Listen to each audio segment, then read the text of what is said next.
Hello everyone, कैसे हो आप सब। I hope you all are doing well. तो आज हम इलेक्ट्रोस्टैटिक्स जो हमारा क्लास 12 का फर्स्ट चैप्टर है उसकी स्टार्टिंग करने जा रहे हैं। सबसे पहले तो आप सभी को गीता जयंती की बहुत बहुत बधाई हो। देखो, अब हम इलेक्ट्रोस्टैटिक्स चैप्टर पढ़ने जा रहे हैं। वो एक्चुअल में पार्ट है किसका हमारा, बट इलेक्ट्रोस्टैटिक्स और इलेक्ट्रोडायनेमिक्स हमारा इलेक्ट्रोमैग्नेटिज्म का पार्ट है। इलेक्ट्रोमैग्नेटिज्म क्या होता है हमारा? Electromagnetism is the branch of physics in which we study about electromotive force की जो हमारी इलेक्ट्रोमोटिव फोर्स होती है, जो हमारी इलेक्ट्रिकली चार्ज पार्टिकल के बीच जो फिजिकल इंटरेक्शन होता है उस फोर्स को हम बोलते हैं इलेक्ट्रोमोटिव फोर्स। तो इलेक्ट्रोमैग्नेटिज्म उसके दो टाइप्स होते हैं, इलेक्ट्रोस्टैटिक और इलेक्ट्रोडायनेमिक। तो वहां से हमारी इलेक्ट्रोस्टैटिक्स जो हमारी यूनिट है उसकी ओरिजिनेट हुई है। देखो अभी हम लिखते हैं, हेडिंग लगाओ इलेक्ट्रोस्टैटिक्स। इलेक्ट्रोस्टैटिक्स जिसमें हम क्या पढ़ेंगे, electric charge and field. Electric charge and field मतलब इलेक्ट्रिक चार्ज और फील्ड है, इसके बारे में हम इस यूनिट में पढ़ेंगे। तो देखो, सबसे पहले मैं बता दूं आपको इलेक्ट्रोमैग्नेटिज्म। इलेक्ट्रोमैग्नेटिज्म, अब इलेक्ट्रोमैग्नेटिज्म क्या होता है? इलेक्ट्रोमैग्नेटिज्म होता है branch of physics, branch of physics in which we study EMF। EMF यानी कि इलेक्ट्रोमोटिव फोर्स। इलेक्ट्रोमोटिव फोर्स, अब इलेक्ट्रोमोटिव फोर्स क्या होता है कि फिजिकल इंटरेक्शन, फिजिकल इंटरेक्शन किस किस के बीच? Physical interaction between electrically charge particle, electrically charge particle. देखो, हमारी जो यूनिट है उसका नाम है इलेक्ट्रोस्टैटिक्स, यानी कि इलेक्ट्रिक चार्ज और फील्ड, इसके बारे में हम स्टडी करने वाले हैं। लेकिन उससे पहले जो हमारी इलेक्ट्रोस्टैटिक्स है एक्चुअल में ये पार्ट किसका है? इलेक्ट्रोमैग्नेटिज्म का। अब इलेक्ट्रोमैग्नेटिज्म क्या होता है? Electromagnetism is the branch of physics in which we study, किसके बारे में पढ़ते हैं? In which we study about electromotive force. अब इलेक्ट्रोमोटिव फोर्स क्या होती है हमारी, कि वो फिजिकल इंटरेक्शन जो हमारे इलेक्ट्रिकली चार्ज पार्टिकल के बीच पाई जाए तो उसको हम क्या बोलेंगे? Electromotive force. तो ये हमारा हो गया इलेक्ट्रोमैग्नेटिज्म। अब इसके दो टाइप्स होते हैं, कौन कौन से? एक तो हमारा इलेक्ट्रोस्टैटिक्स जो हमारी आज की यूनिट है जिसको हम पढ़ेंगे, एक होता है इलेक्ट्रोडायनेमिक्स। डायनेमिक्स, अब दोनों ही हमारे फिजिक्स के इंपॉर्टेंट पार्ट है। क्यों? क्योंकि देखो, इलेक्ट्रोस्टैटिक्स में मतलब इलेक्ट्रो मतलब इलेक्ट्रॉन यानी कि चार्जेस, स्टैटिक मतलब रेस्ट। तो जिसमें हमारे चार्जेस किस पे हो? रेस्ट पे हो, यानी कि चार्जेस एट रेस्ट। और इलेक्ट्रोडायनेमिक्स, इलेक्ट्रोडायनेमिक्स, इलेक्ट्रो मतलब इलेक्ट्रॉन या फिर चार्जेस, और डायनेमिक्स मतलब मोशन, कि जिसमें हमारे चार्ज कैसे हो? मोशन में हो, यानी कि चार्जेस इन मोशन या चार्जेस एट मोशन, कि मोशन कर रहे हो। अब देखो, इलेक्ट्रोस्टैटिक्स, स्टैटिक्स का मतलब तो हमें समझ आ गया कि चार्ज एट रेस्ट, यानी कि इलेक्ट्रॉन एट रेस्ट और चार्जेस एट रेस्ट। अब इलेक्ट्रोडायनेमिक्स मतलब इलेक्ट्रॉन या चार्जेस एट मोशन, यानी कि चार्जेस एट मोशन, ये हो गया। अब देखो, इलेक्ट्रोस्टैटिक्स जो है इसके अंदर हम क्या क्या पढ़ेंगे? हम देखो, इलेक्ट्रिक चार्ज से समझ आ रहा है, यानी कि हम इलेक्ट्रिक चार्ज की बात करने वाले हैं इसमें, है ना? इलेक्ट्रिक चार्ज की बात करने वाले हैं, इलेक्ट्रिक फोर्स के बारे में बात करने वाले हैं, इलेक्ट्रिक फोर्स इसके बारे में बात करने वाले हैं, पोटेंशियल के बारे में बात करने वाले हैं, कैपेसिटर के बारे में बात करने वाले हैं, है ना, एक्सेट्रा। मतलब इन सभी बार इन की जो हमारे टॉपिक है, electric charge, electric force, potential, capacitor, और भी काफी सारे टॉपिक पढ़ेंगे। तो ये सारे हम इलेक्ट्रोस्टैटिक जो हमारी यूनिट है इसमें कवर करेंगे। अब बात करते हैं इलेक्ट्रोडायनेमिक्स की, उसके अंदर हम क्या क्या पढ़ेंगे? अब देखो, चार्जेस एट मोशन, यानी कि हम इलेक्ट्रिक करंट की बात करने वाले हैं, है ना? इलेक्ट्रिक करंट, इसकी बात करने वाले हैं। अल्टरनेटिंग करंट की बात करने वाले हैं कि हमारे एसी क्या होते हैं, है ना, इनकी सबकी। तो ये सारी बातें हम किस में करेंगे, इलेक्ट्रोडायनेमिक्स में। लेकिन इलेक्ट्रोडायनेमिक्स हमारा बात का टॉपिक है, अभी हम क्या पढ़ेंगे, इलेक्ट्रोस्टैटिक्स पढ़ेंगे। तो नेक्स्ट स्टार्ट करते हैं। देखो अब हेडिंग लगाओ इलेक्ट्रिक चार्ज की, कि हमारे इलेक्ट्रिक चार्ज क्या होता है। अभी तक हमने क्या पढ़ा कि इलेक्ट्रोमैग्नेटिज्म हमारा क्या होता है कि ईएमएफ के बारे में हम पढ़ते हैं इसके अंदर, है ना। और अब इलेक्ट्रोमैग्नेटिज्म दो प्रकार के होते हैं, इलेक्ट्रोस्टैटिक्स और इलेक्ट्रोडायनेमिक्स, टू टाइप्स हो गए उनके। एक इलेक्ट्रोस्टैटिक जिसमें चार्ज हमारे कैसे हो, रेस्ट पे, और इलेक्ट्रोडायनेमिक जिसमें चार्ज हमारे क्या हो, मोशन में। तो अब हेडिंग लगाओ इलेक्ट्रिक चार्ज क्या होता है हमारा, इलेक्ट्रिक चार्ज। देखो इलेक्ट्रिक चार्ज क्या होता है हमारा, सबसे इजी डेफिनेशन है इसकी। एक होता है बेसिक की इलेक्ट्रिक चार्ज क्या होता है, basic property of an elementary particle जिसकी क्या हो कुछ ना कुछ पोलैरिटी। देखो मैं एक बार लिख देती हूँ फिर समझाती हूँ। इलेक्ट्रिक चार्ज क्या होता है हमारा, basic property of an elementary particle that is electron और proton that give rise to electric force between various objects and it is intrinsic property of matter।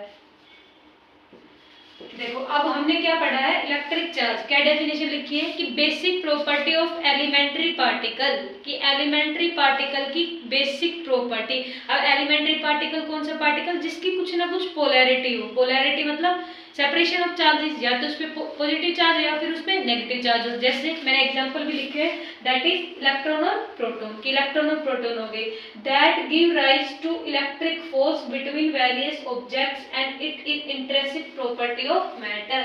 अब देखो इलेक्ट्रॉन हो गया, प्रोटॉन हो गया, मतलब डिफरेंट डिफरेंट चार्जेस आएंगे। अब चार्जेस आएंगे तो हमें पता है कि like charge always attract each other while opposite charge always attract each other, है ना, ये हमने पढ़ा है फंडामेंटल लॉ।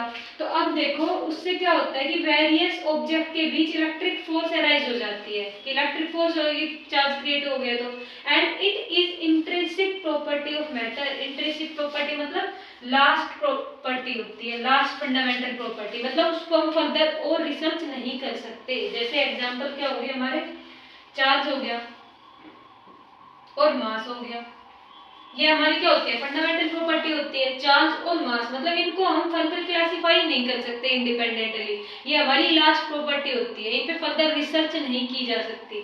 तो ये क्या होती है हमारी इंट्रिंसिक प्रॉपर्टी ऑफ मैटर। अब हम बात करेंगे इलेक्ट्रिक चार्ज। सिंबल क्या होता है इलेक्ट्रिक चार्ज का, सिंबल होता है Q, मतलब हम Q से इसको डिनोट करते हैं। अब SI यूनिट क्या होती है इसकी, SI यूनिट होती है कूलम। SI यूनिट क्या होती है इसकी, कूलम, COULOMB या फिर C, इससे हम शो करते हैं, इसको दिखाते हैं। तो SI यूनिट पता चल गई आपको कूलम, और सिंबल क्या हो गया इसका Q। अब हम बात करते हैं CGS यूनिट की। देखो सिस्टम होते हैं ना हमारे, ये इंटरनेशनल सिस्टम हो गया, ये हमारा CGS सेंटीमीटर ग्राम सेकंड वाला सिस्टम हो गया, MK सिस्टम होते हैं। तो ऐसे ही CGS सिस्टम के अंदर इलेक्ट्रिक चार्ज की दो यूनिट होती है। कौन कौन सी, इलेक्ट्रोस्टैटिक यूनिट और इलेक्ट्रोमैग्नेटिक यूनिट,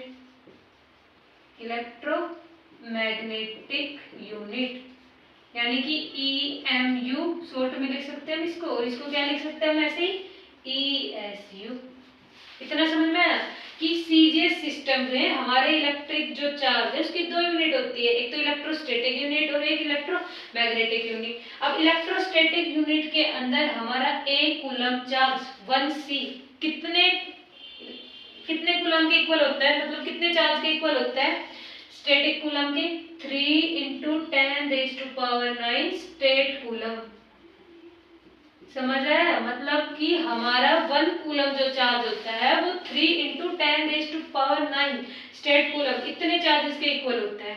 ऐसे ही इलेक्ट्रोमैग्नेटिक यूनिट में 1 कूलम इज इक्वल टू में 10 एब कूलम। सॉरी ये ऐसा आएगा ना कि 10 कूलम हमारा 1 एब कूलम। देखो इसको इलेक्ट्रोमैग्नेटिक यूनिट है, इसको हम 1 एब कूलम से शो करते हैं। मैं ऊपर लिख देती हूँ एब कूलम, इससे शो करते हैं इसको। जैसे हमने यहाँ पे स्टेट कूलम लिया है ना, ऐसे ही यहाँ पे 1 एब कूलम हमारा 10 कूलम के बराबर होता है कि 1 एब कूलम कितने कूलम के बराबर हुआ? 10 कूलम के। तो यहाँ से हम बता सकते हैं कि 1 एब कूलम जब हमारा एक कूलम में 3 × 10⁹ स्टेट कूलम है, तो 10 कूलम किसके इक्वल हो जाएगा? 10 इंटू में 3 × 10⁹ स्टेट कूलम, इसके इक्वल हो जाएगा, है ना? कि देखो हमारा 10 कूलम लिखा हुआ था और हमारा एक कूलम किसके बराबर था? इतने स्टेट कूलम के। तो हमारा 10 कूलम कितने के इक्वल हो जाएगा? 10 × 3 × 10⁹ स्टेट कूलम के बराबर हो जाएगा। इतना समझ में आया? अब उसके बाद देखो इलेक्ट्रोस्टैटिक यूनिट और इलेक्ट्रोमैग्नेटिक यूनिट हमने पढ़ ली, तो आप यहाँ से कंपेयर कर सकते हो कि हमारा जो इलेक्ट्रिक चार्ज है उसकी स्मॉलेस्ट यूनिट क्या है। हमारी स्मॉलेस्ट यूनिट क्या है? इलेक्ट्रोस्टैटिक यूनिट, यानी कि इलेक्ट्रोस्टैटिक यूनिट स्टेट कूलम हमारी चार्ज की स्मॉलेस्ट यूनिट है। तो हम इसको यहाँ पे लिख सकते हैं कि smallest unit of charge, smallest unit of charge. देखो ये इंपॉर्टेंट है ना, स्मॉलेस्ट। इस पार्ट को ज्यादातर टीचर क्या होता है छोड़ देते हैं, लेकिन इंपॉर्टेंट है, हमें पता होना चाहिए कि स्मॉलेस्ट यूनिट ऑफ चार्ज क्या है? हमारी इलेक्ट्रोस्टैटिक यूनिट। अब देखो मैंने इंट्रिंसिक यूनिट के बारे में बताया कि चार्ज और मास होती है, कि इनके हम फर्दर रिसर्च नहीं कर सकते, फंडामेंटल प्रॉपर्टी होती है मैटर की। तो अब चार्ज और मास में फिर एक्चुअल में डिफरेंस क्या होता है दोनों में? क्यों? क्योंकि दोनों ही तो हमारी इंट्रिंसिक प्रॉपर्टी होती है, तो कुछ ना कुछ तो डिफरेंस होगा दोनों में। लेकिन उससे पहले हम बात करेंगे fundamental property of electric charges, कि फंडामेंटल लॉ, फंडामेंटल प्रॉपर्टी क्या होती है हमारे इलेक्ट्रिक चार्ज की, है ना, वो पढ़ लेते हैं। फिर हम इन दोनों के डिफरेंस के बारे में भी बात करेंगे। तो इरेज करें, स्क्रीनशॉट ले लीजिए आप।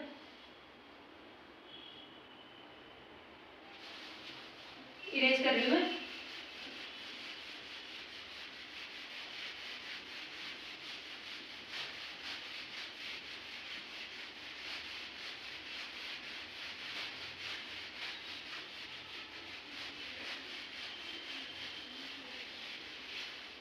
तो देखो हेडिंग लगा, क्या लगाओ हेडिंग कि फंडामेंटल लॉज ऑफ इलेक्ट्रोस्टैटिक्स। आप यहाँ पे इलेक्ट्रोस्टैटिक लिख सकते हो या फिर इलेक्ट्रिक फील्ड भी लिख सकते हो ना, इलेक्ट्रिक चार्जेस, सॉरी। तो fundamental law of electric charges या फंडामेंटल लॉ ऑफ इलेक्ट्रोस्टैटिक्स। तो देखो कौन कौन से लॉ होते हैं।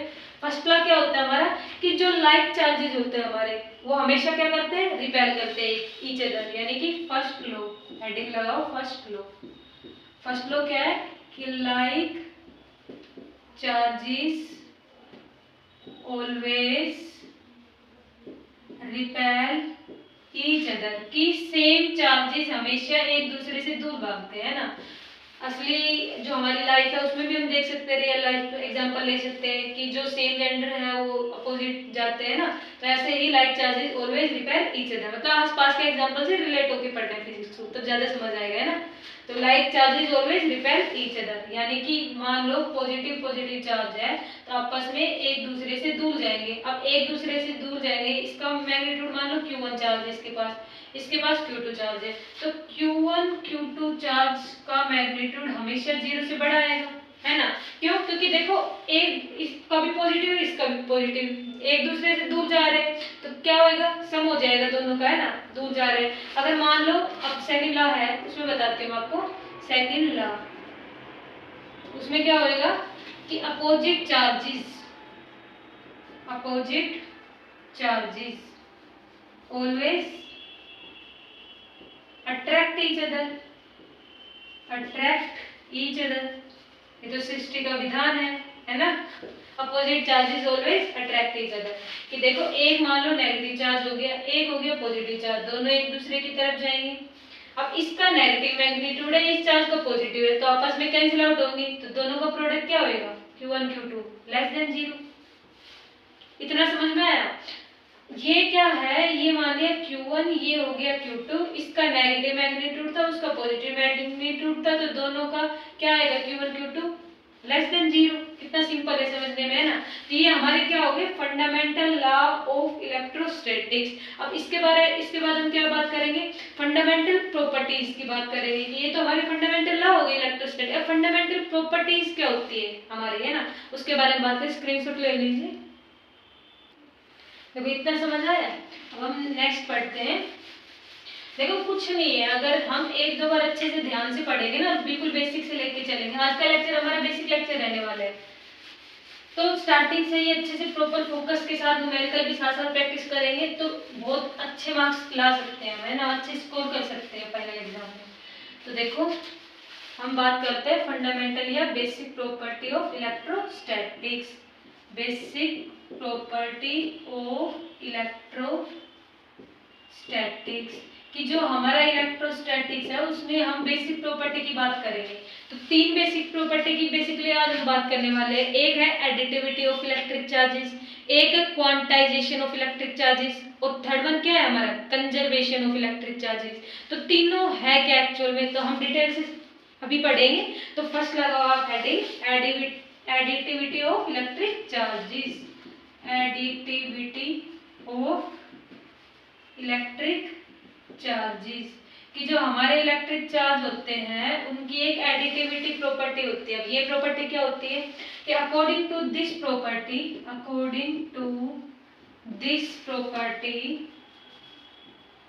Total charge on system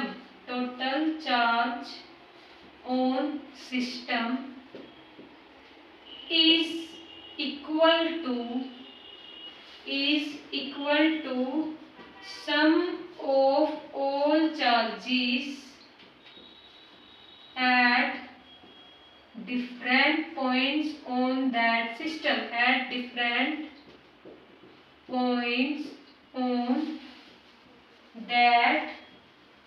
system, कि देखो ये प्रॉपर्टी हमारी क्या बोलती है, एडिटिविटी ऑफ इलेक्ट्रिक चार्जेस कि according to this property total charge on system के जो टोटल चार्ज है किसके इक्वल होएगा, is equal to sum of all charge at different point on that system कि वो सिस्टम के अंदर जो इंडिविजुअल चार्जेस होंगे ना उन सभी चार्जेस का सम किसके इक्वल होएगा, हमारा टोटल चार्ज के इक्वल। कितना सिंपल है। देखो मान लो ये मैंने सिस्टम बनाया तो एक चार्ज है यहाँ पे Q1 है ना, यहाँ पे Q2, यहाँ पे -Q3, यहाँ पे -Q4, यहाँ पे Q5, यहाँ पे -Q6। तो अब मुझे बताओ यहाँ पे टोटल चार्ज जो हमारा कैपिटल Q है वो किसके इक्वल होएगा, जो सिस्टम के अंदर जो हमारे टोटल चार्जेस है Q1, Q2, -Q3 इन सब का ऐड, इन सब का सम है ना। तो हम क्या लिख सकते हैं कैपिटल Q को कि Q1 + Q2 - Q3 - Q4 + Q5 - Q6 ये लिख सकते हैं हम। अब देखो एक चीज ध्यान से देखना है, यहाँ पे प्लस और माइनस इनके मैग्नीट्यूड का ध्यान रखना है। क्यों, क्योंकि हमारा जो चार्ज होता है वो हमारी कैसी क्वांटिटी होती है, स्केलर क्वांटिटी। कैसी क्वांटिटी होती है हमारी, स्केलर क्वांटिटी, मतलब जो केवल हमें मैग्नीट्यूड बताए, डायरेक्शन हमें ना बताए, मैग्नीट्यूड ओनली। तो वो क्वांटिटी जो केवल क्या बताए, हमें मैग्नीट्यूड बताए। तो अब देखो मैग्नीट्यूड बता रही है तो इसमें प्लस माइनस का देखो मैग्नीट्यूड पे डिपेंड कर रही है। तो नेगेटिव चार्ज हो सकता है और पॉजिटिव चार्ज +Q +Q2 ये नेगेटिव चार्ज था तो इसलिए -Q3 -Q4 फिर +Q5 -Q6 ये टोटल चार्ज इक्वल आ गया। तो ये कौन सी प्रॉपर्टी हो गई हमारी, एडिटिविटी ऑफ इलेक्ट्रिक चार्जेस की जो हमारा टोटल चार्ज है वो सिस्टम में जितने भी चार्जेस होंगे उसके सम के इक्वल होगा, है ना। कितना इजी था। अब सेकंड प्रॉपर्टी की बात करेंगे हम, quantization of electric charges. Screenshot ले लीजिए आप। तो नेक्स्ट प्रॉपर्टी लिखो अब, सेकंड प्रॉपर्टी क्या है हमारी, क्वांटाइजेशन ऑफ इलेक्ट्रिक चार्जेस। आज का लेक्चर में हमें ना केवल चार्जेस के बारे में ही बात करेंगे। सेकंड प्रॉपर्टी क्या है हमारी, quantization of electric charges. Quantization of electric charges, कि जो हमारा इलेक्ट्रिक चार्ज है उसकी क्वांटाइजेशन वाली प्रॉपर्टी। अब क्वांटाइजेशन का मतलब क्या होता है कि अवेलेबल एट फिक्स्ड अमाउंट, कि जो हमारी फिक्स्ड अमाउंट में प्रेजेंट हो उसको हम बोलते हैं क्वांटाइजेशन। अब इलेक्ट्रिक चार्ज का क्वांटाइजेशन का मतलब क्या कि इलेक्ट्रिक चार्ज हमारा फिक्स्ड अमाउंट में प्रेजेंट होना। जैसे मान लो एग्जांपल बता रही हूँ मैं, 1 इलेक्ट्रॉन। अब एक इलेक्ट्रॉन पे कितना चार्ज होता है 1.6 इंटू 10⁻⁻19 कूलम, इतना चार्ज होता है, -1.6 इंटू 10⁻⁻19 कूलम ये होता है। अब क्वांटाइजेशन है, इसका फॉर्मूला क्या होता है क्वांटाइजेशन का? क्वांटाइजेशन का फॉर्मूला होता है Q = +-NE। इसका क्या मतलब हुआ? इसका मतलब हुआ कि जो हमारे क्वांटाइजेशन ऑफ इलेक्ट्रिक चार्ज है इसके अंदर हमारा चार्ज वो क्या होगा, इंटीग्रल मल्टीपल ऑफ इलेक्ट्रॉन्स। क्या होगा? Integral multiple of electrons. Electrons का इंटीग्रल मल्टीपल होगा। इंटीग्रल मतलब कि इंटीजर वाली वैल्यू होगी, कोई डेसिमल वैल्यू नहीं होगी। जैसे मान लो ऐसे नहीं होगा कि ऐसे होगा 2 इलेक्ट्रॉन हो गया, 3 इलेक्ट्रॉन हो गया, है ना, 5 इलेक्ट्रॉन हो गए, -4 इलेक्ट्रॉन हो गए, ऐसे हो सकता है। लेकिन कभी ऐसे नहीं प्रेजेंट होगा कि 2.5 इलेक्ट्रॉन, ऐसे नहीं होगा डेसिमल में। मतलब इंटीजर वैल्यू होगी यहाँ पे, वो प्लस भी हो सकती है माइनस भी हो सकती है। तो Q = +-NE, यानी कि इंटीग्रल मल्टीपल ऑफ इलेक्ट्रॉन। अब देखो क्वार्क और एंटी क्वार्क, क्वार्क और एंटी क्वार्क, ये भी तो हमारे क्या होती है, इस जो Q = +-NE ये फॉर्मूला है, यानी कि हमारा जो smallest number of amount charge जो इंडिपेंडेंटली एग्जिस्ट करता है वो कितना है, 1 इलेक्ट्रॉन है। According to this formula we can see here कि जब हमारे n की वैल्यू 1 हो जाएगी तो 1 इलेक्ट्रॉन पे कितना चार्ज होएगा, 1.6 इंटू 10⁻⁻19 कूलम। यानी कि ये क्या है हमारा इंडिपेंडेंटली एग्जिस्ट करने वाला स्मॉलेस्ट चार्ज है। इंडिपेंडेंटली एग्जिस्ट स्मॉलेस्ट चार्ज, कि स्मॉलेस्ट चार्ज यानी कि एक इलेक्ट्रॉन और 1.6 इंटू 10⁻⁻19 कूलम, इतने में वो एग्जिस्ट करते हैं इंडिपेंडेंटली। लेकिन जो क्वार्क और एंटी क्वार्क होते हैं ये तो हमारे इससे 1 इलेक्ट्रॉन है, इससे भी छोटे होते हैं। आपके मन में क्वेश्चन आ रहा होगा कि क्वार्क और एंटी क्वार्क है, ये तो 1 इलेक्ट्रॉन, इनका चार्ज 1 इलेक्ट्रॉन से भी कम होता है।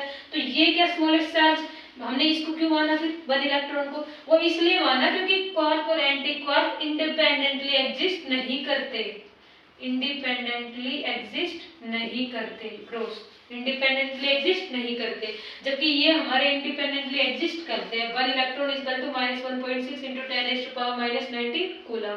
तो देखो एक न्यूमेरिकल है छोटा सा question, can a charge of amount 7 into 10⁻⁻16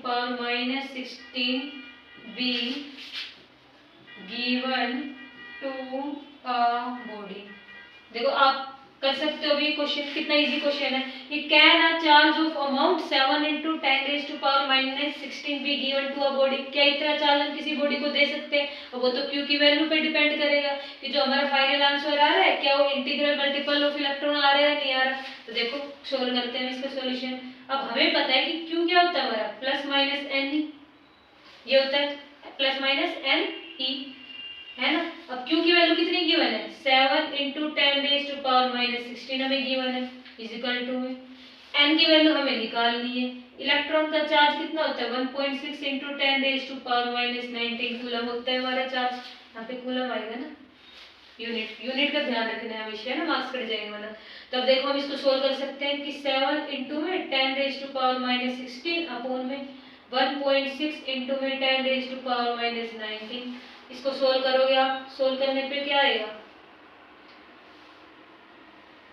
इसको सोल्व करेंगे तो 7 इंटू में ये -19 ऊपर जाएगा तो +19 यानी कि 10⁻³ पावर बचेगी अपॉन में 1.6। अब 7 इंटू 10⁻³ अपॉन में 1.6, इसको आप इसको डिवाइड करके देखोगे, फाइनल रिजल्ट चेक करोगे। क्या फाइनल रिजल्ट में जब आप 7 को 1.6 से डिवाइड करोगे तो आप ये चेक करोगे क्या वो इंटीग्रल वैल्यू आ रही है नहीं आ रही। तो देखो डिवाइड करो, 7 को जब आप 1.6 से करोगे तो ऐसा करो कि यहाँ से ना एक पावर को आप 10⁻², लिखो, यहाँ पे 70 लिखो, 1.6। अब जब आप 70 को 1.6 से डिवाइड करोगे तो आप देखोगे क्या कि इसको आप कैंसिल आउट करोगे तो 0.8, 2 से कैंसिल आउट कर दो ना, इसको करोगे तो 35, यानी कि 35,350/8। तो जब आप इसको सोल्व करोगे ना तो आप देखोगे कि पॉइंट में आंसर आ रहा है हमारा कुछ, है ना। जब आप 70/1.6 करोगे तो यानी कि 4 पॉइंट कुछ समथिंग आंसर आएगा। तो क्या पॉइंट के बाद कोई डिजिट आ रही है तो क्या वो चार्ज हमारा एग्जिस्ट करेगा? क्या उतने चार्ज को हम किसी बॉडी को दे पाएंगे? नहीं दे पाएंगे। क्यों? क्योंकि हमने अभी पढ़ा है कि Q = +-n, यानी कि हमारा जो n है वो इंटीग्रल मल्टीपल ऑफ इलेक्ट्रॉन्स होना चाहिए, कि वो इंटीजर वैल्यू होनी चाहिए, कोई भी डेसिमल वैल्यू नहीं होनी चाहिए हमारी, है ना, फ्रैक्शनल वैल्यू नहीं होनी चाहिए। तो इसका मतलब अगर वो इंटीग्रल मल्टीपल में एग्जिस्ट कर रहे हैं तो उतना अमाउंट ऑफ चार्ज हम किसी बॉडी को दे सकते हैं, अदरवाइज हम उतना अमाउंट ऑफ चार्ज किसी भी बॉडी को नहीं दे सकते। तो ये हमारे क्या था, quantization of electric charges. I hope आप सभी को समझ आया होगा। और नेक्स्ट बात करते हैं कंजर्वेशन ऑफ इलेक्ट्रिक चार्ज। हमारी जो थर्ड बेसिक प्रॉपर्टी है इलेक्ट्रोस्टैटिक्स की, उसकी बात करेंगे, that is conservation of electric charge. Starting की दो आपको प्रॉपर्टी समझ में आई होगी, एडिटिविटी ऑफ इलेक्ट्रिक चार्ज, और सेकंड हमने भी क्या पढ़ा, क्वांटाइजेशन ऑफ इलेक्ट्रिक चार्जेस। तो देखो थर्ड हेडिंग लगाओ आप लोग, conservation of electric charges. Conservation of electric charges, electric charges का कंजर्वेशन। तो देखो कंजर्वेशन ऑफ इलेक्ट्रिक चार्जेस यानी कि इसमें हम क्या पढ़ेंगे कि charge can neither be created, charge can neither be created nor be destroyed, कि चार्ज को हम ना तो हम क्रिएट कर सकते हैं ना डिस्ट्रॉय कर सकते हैं, बट क्या कर सकते हैं, but can only be transfer, कि हम उसको ट्रांसफर तो कर सकते हैं एक बॉडी से दूसरी बॉडी पे, है ना। तो ये क्या होता है हमारा कंजर्वेशन ऑफ इलेक्ट्रिक चार्जेस, या फिर दूसरी लैंग्वेज में हम बात करें तो total charge on an isolated body. अब आइसोलेट मतलब कोरोना काल में तो हम पर्सन्स को आइसोलेट कर देते थे, मतलब देश जहाँ से उसको अलग कर देना, है ना, सिंपल लैंग्वेज में बात करें, यानी आइसोलेट करना मतलब उसको सेपरेट रखना, उस बॉडी को नॉन कंडक्टिंग बॉडी के अंदर रख देना। जस्ट हम इस लैंग्वेज में बात करें, जिसकी लैंग्वेज में, तो isolate, total charge on isolate body या सिस्टम रिमेन्स कांस्टेंट। क्या रहता है वो? कांस्टेंट रहता है। अब इसका मीनिंग क्या हुआ, देखो कोई भी मैंने सिस्टम बनाया है, एक सिस्टम, है ना, सिस्टम, तो देखो इस पे मान लो 3 कूलम चार्ज है, यहाँ पे 5 कूलम चार्ज है, यहाँ पे 2 कूलम चार्ज है, -2 कूलम चार्ज है, इतना चार्ज है ना। अब मान लो कि ये सिस्टम हमारा कैसा है, नॉन कंडक्टिंग बॉडी के अंदर रखा हुआ है, कि इसकी जो बाउंड्री है वो कैसी है, नॉन कंडक्टिंग, मतलब चार्ज ना हमारा बाहर जा सकता है ना अंदर कोई चार्ज आ सकता है, यानी कि आइसोलेट है। तो आइसोलेट बॉडी पे हमारा चार्ज कैसे रहेगा, कांस्टेंट रहेगा। ये हम कैसे प्रूव करेंगे, मान लो इस बॉक्स को मैंने ऐसे पकड़ के जोर जोर से हिलाया है, यहाँ पे 3 कूलम 5 कूलम -2 कूलम चार्ज जो हमारा नॉन कंडक्टिंग बाउंड्री के अंदर रखा हुआ है, इसको मैंने सेक किया। सेक करने के बाद मान लो ये चार्ज, न्यू चार्ज जो हमारा बन के आया वो आया 4 कूलम 2 कूलम। तो अब आप मुझे थर्ड चार्ज बता सकते हो कि हमारा जो थर्ड है यहाँ पे थर्ड चार्ज, उसकी वैल्यू कितनी होगी।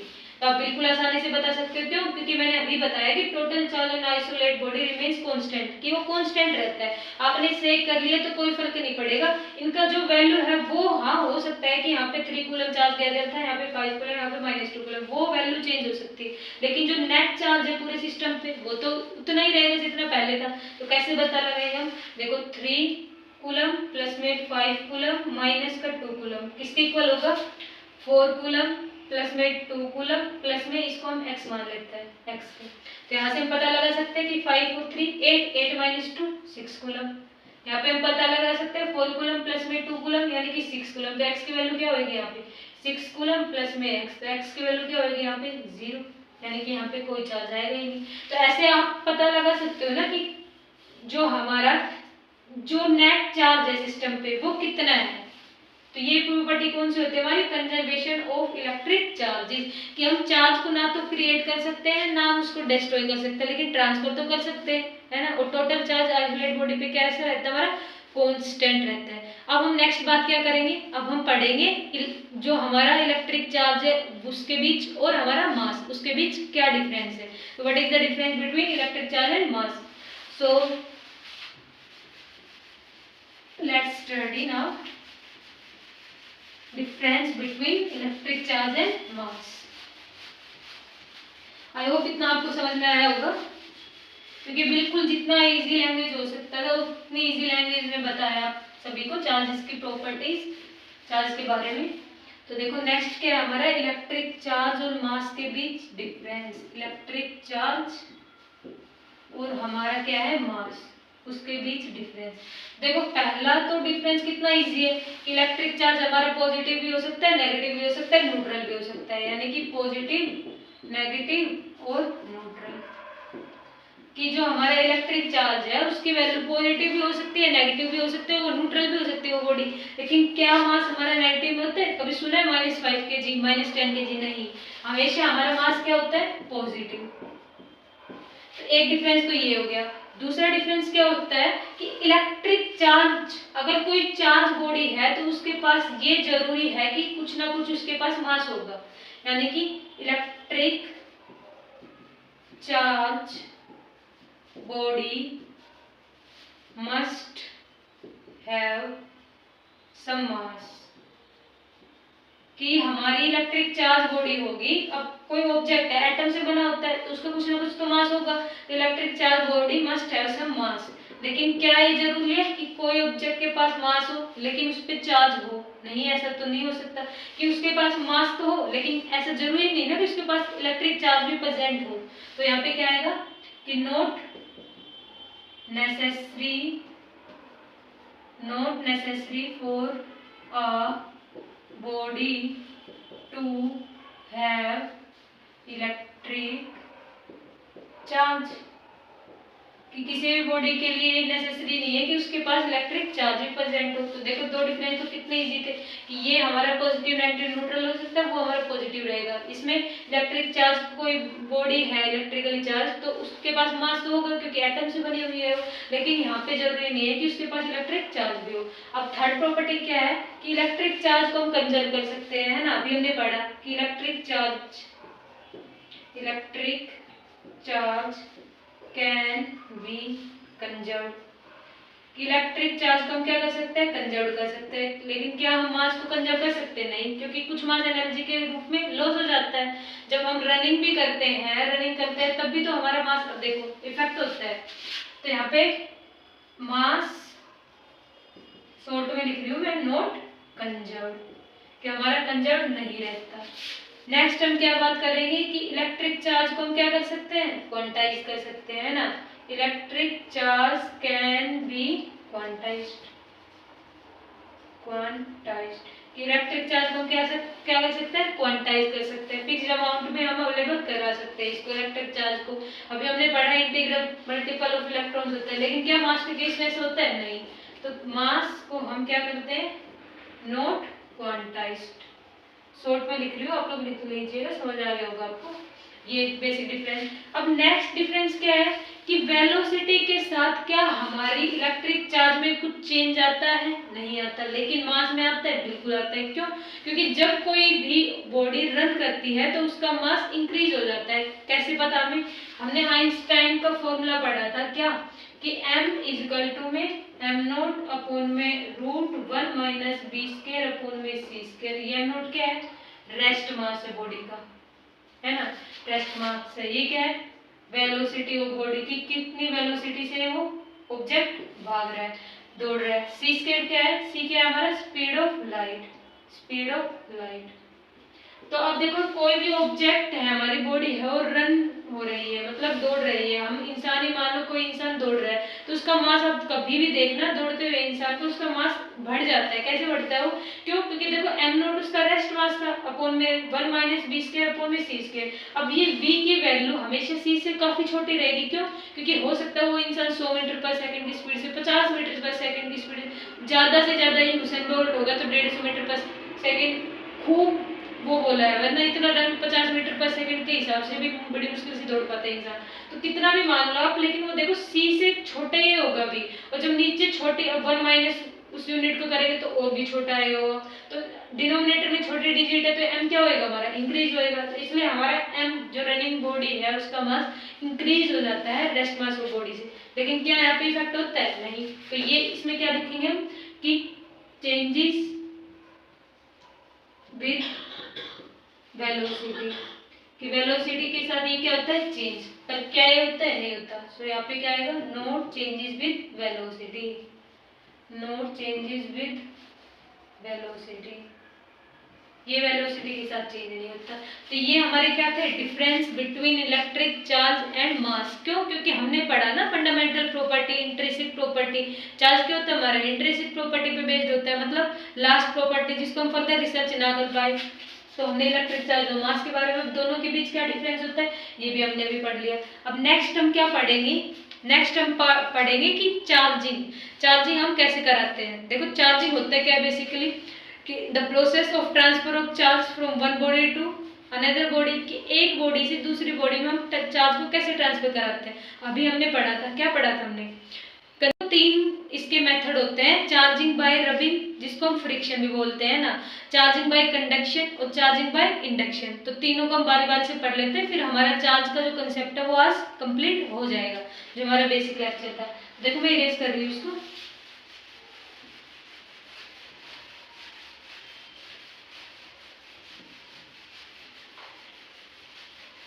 नेक्स्ट हेडिंग क्या लगाओगे आप? चार्जिंग।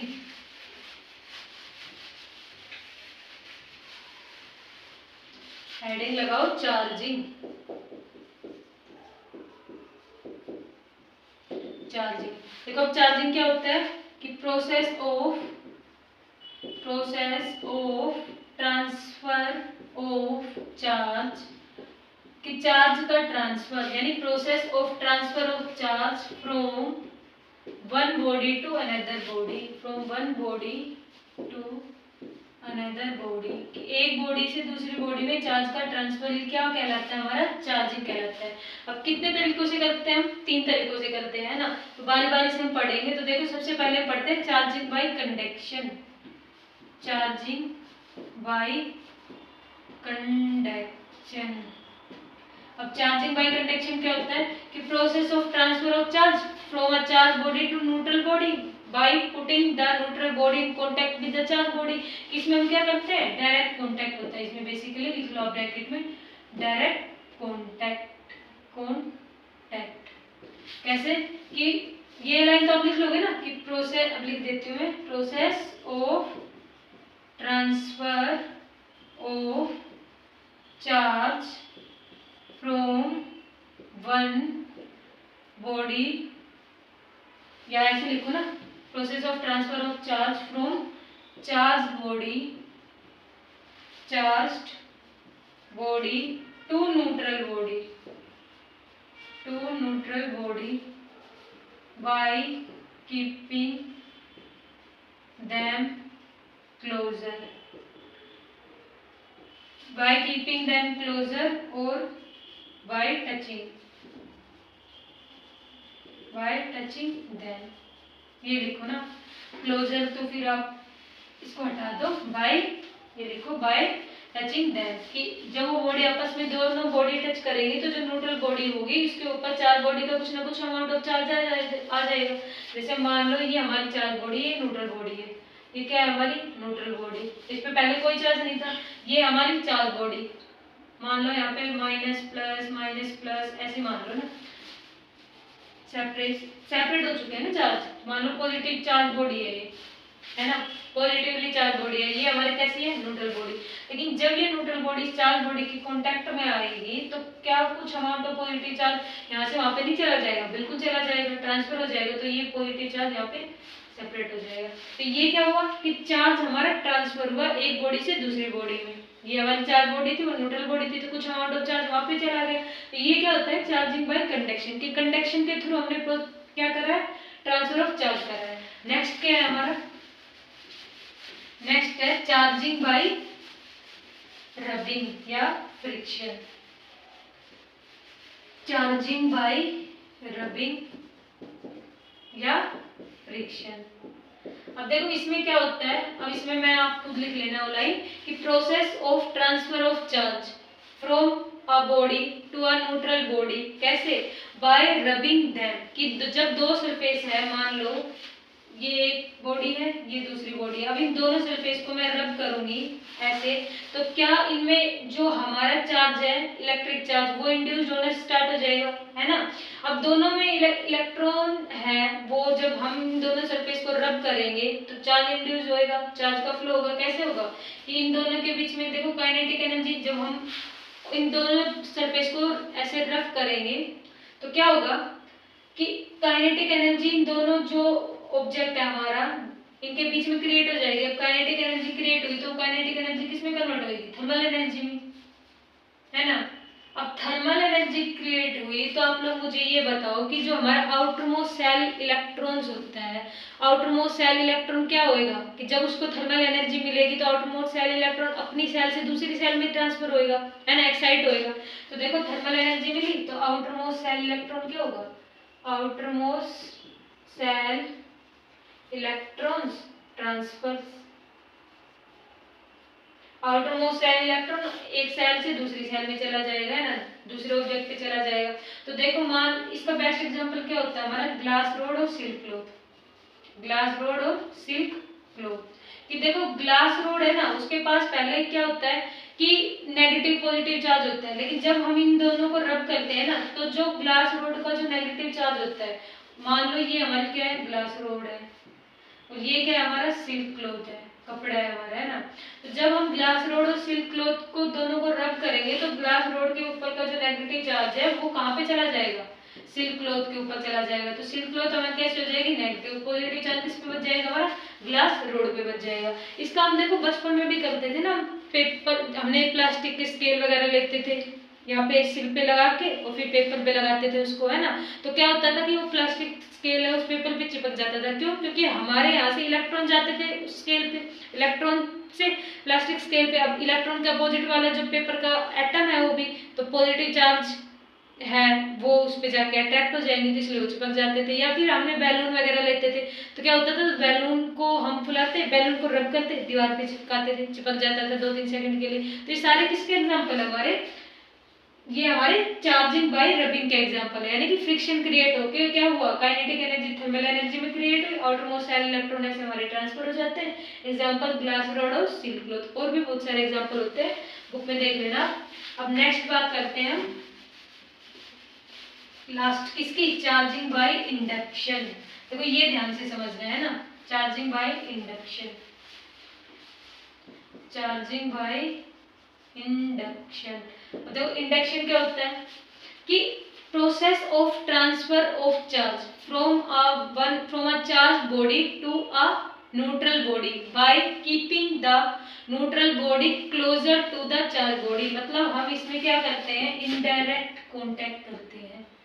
क्या करते हैं, इनडायरेक्ट कांटेक्ट। कि जब हमने चार्जिंग बाय कंडक्शन पढ़ा तो उसमें तो हम डायरेक्ट कांटेक्ट कर रहे थे, लेकिन यहाँ पे क्या करेंगे हम, इनडायरेक्ट कांटेक्ट। मतलब transfer of charge, transfer of charge from charged body to neutral body by keeping them closer. कि उन दोनों बॉडी को, जो हमारी न्यूट्रल बॉडी है उसको हम चार्ज बॉडी के क्लोज रख देंगे। देखो इसको हम कैसे पढ़ेंगे, हम देखो ऐसे पढ़ देखते हैं इसको कि मान लो ये हमारे पास एक न्यूट्रल बॉडी है, ये है ना, ये क्या है हमारी न्यूट्रल बॉडी है। यानी कि प्लस माइनस ऐसे होगा। यहाँ पे हमने मान लिया एक इलेक्ट्रिक रोड, नेगेटिव चार्ज वाली इलेक्ट्रिक रोड, जिसपे कैसा चार्ज है हमारा, नेगेटिव चार्ज है। तो जब हम इस इलेक्ट्रिक रोड को इस न्यूट्रल बॉडी के पास लेके आएंगे तो क्या होगा, देखो न्यूट्रल बॉडी है, यहाँ पे इलेक्ट्रिक रोड है, तो जब हम इनको क्लोज लेके आएंगे, यानी कि ये रोड मैंने बिल्कुल इसके पास रख दी, नेगेटिव नेगेटिव नेगेटिव, यहाँ पे क्या था, पॉजिटिव पॉजिटिव। तो मुझे बताओ नेगेटिव चार्ज के यहाँ पे कौन सा चार्ज इंड्यूस हो जाएगा, पॉजिटिव चार्ज। क्यों, क्योंकि हमने अभी पढ़ा था फंडामेंटल लॉ ऑफ इलेक्ट्रोस्टैटिक में कि जो हमारे अपोजिट चार्ज होते हैं वो हमेशा क्या करते हैं, एक दूसरे को अट्रैक्ट करते हैं। तो जब ये नेगेटिव रोड है तो यहाँ पे कौन सा चार्ज होगा, पॉजिटिव चार्ज, और यहाँ पे क्या आ जाएगा, नेगेटिव चार्ज। अब जब हम रोड को दूर लेके जाएंगे तो वापस से ये नेगेटिव पॉजिटिव, ये वाला नेगेटिव पॉजिटिव को अट्रैक्ट कर लेगा, ये नेगेटिव पॉजिटिव, मतलब फिर से न्यूट्रल बॉडी बन जाएगी, है ना। अब तो यहाँ पोलैरिटी क्रिएट हो गई, किसकी वजह से, इस इलेक्ट्रिक रोड की वजह से। तो ये पॉजिटिव चार्ज आ गया हमारे यहाँ पे, है ना। अब क्या हुआ कि पॉजिटिव चार्ज आया, नेगेटिव चार्ज आया, तो इससे क्या हुआ कि चार्जिंग बाय इंडक्शन, कि इंडक्शन के कारण जो हमारी न्यूट्रल बॉडी थी वो कैसी बॉडी बन गई, हमारी चार्ज बॉडी बन गई। देखो नेगेटिव चार्ज हुआ यहाँ से, यहाँ पे हम इसकी अर्थिंग कर देंगे, ग्राउंड के एक्स्ट्रा जो चार्ज है हमारा, ये अर्थिंग कर दी हमने, सिंबल होता है ना ऐसा, अर्थिंग हमने क्या कर दी, अर्थिंग कर दी। अब अर्थिंग कर दी तो क्या हुआ कि एक्स्ट्रा इलेक्ट्रॉन कहाँ चले जाएंगे, ग्राउंड में चले जाएंगे, है ना। तो ये नेगेटिव चार्ज एक्स्ट्रा इलेक्ट्रॉन, जब तक हमने रोड यहाँ पे रखी तब तक ये सारा पॉजिटिव बनता रहेगा, सारा पॉजिटिव एक साथ इकट्ठा होता रहेगा, और यहाँ से नेगेटिव वाली साइड से हमने क्या कर दी, अर्थिंग कर दी, कि जो नेगेटिव चार्ज है वो अर्थ में जाते रहेंगे। तो लास्ट में क्या होगा कि हमारा पॉजिटिव चार्ज बच जाएगा। तो ये लास्ट में क्या बचेगा, यहाँ पे केवल पॉजिटिव चार्ज बचाएगा। अब जब नेगेटिव चार्ज सारे हमने अर्थिंग से हटा दी, उसके बाद हम इलेक्ट्रिक रोड को दूर लेके जाएंगे, है ना। क्यों, अगर मान लो अर्थिंग हो रही है उसी टाइम पे हमने इलेक्ट्रिक रोड को हटा दिया तो क्या होगा इससे कि ये नेगेटिव पॉजिटिव चार्ज आपस में फिर से अट्रैक्ट हो जाएंगे, है ना। तो जब तक सारे के सारे हमारे नेगेटिव चार्ज इलेक्ट्रॉन अर्थिंग से हट नहीं जाते, जब तक ये न्यूट्रल बॉडी हमारी पॉजिटिवली चार्ज बॉडी नहीं बन जाती, तब तक हम इस इलेक्ट्रिक रोड को नहीं हटाएंगे। तो इससे क्या हुआ कि चार्जिंग बाय इंडक्शन, यानी कि हमारी जो न्यूट्रल बॉडी थी वो चार्ज बॉडी के कॉन्टेक्ट में आके इनडायरेक्ट कॉन्टेक्ट हुआ, बस हम बॉडी को क्या लेके आए, क्लोज लेके आए, तो उसी से क्या हो गया कि न्यूट्रल बॉडी हमारी चार्ज बॉडी के अंदर कन्वर्ट हो गई है। तो आज का लेक्चर हमारा यही था, जिसमें हमने क्या पढ़ा, चार्ज के बारे में पढ़ा, चार्ज की एसआई यूनिट पढ़ी, सीजीएस यूनिट पढ़ी, है ना, इलेक्ट्रोस्टैटिक इलेक्ट्रोडायनेमिक्स में डिफरेंस क्या क्या होते हैं ये पढ़े हमने basically, fundamental law of electrostatic क्या होता है जिसमें हमने पढ़ा like charge always repel each other, opposite charge always attract each other. उसके बाद हमने क्या पढ़ा, उसके बाद हमने बेसिक प्रॉपर्टी पढ़ी इलेक्ट्रिक चार्ज की, additivity of charge, quantization of charge, conservation of charge. फिर हमने बेसिक डिफरेंस पढ़े, इलेक्ट्रिक चार्ज और मास के बीच क्या क्या डिफरेंस होता है। फिर हमने क्या पढ़ा लास्ट में, चार्जिंग पढ़ी कि 3 प्रोसेस से हमारी क्या होती है, चार्जिंग होती है। तो आज का लेक्चर हम यहीं पे स्टॉप करते हैं, आज का हमारा बेसिक लेक्चर था। अपकमिंग लेक्चर्स में हम चैप्टर को आगे प्रोसीड करेंगे, जल्द से जल्द ट्राई करेंगे चैप्टर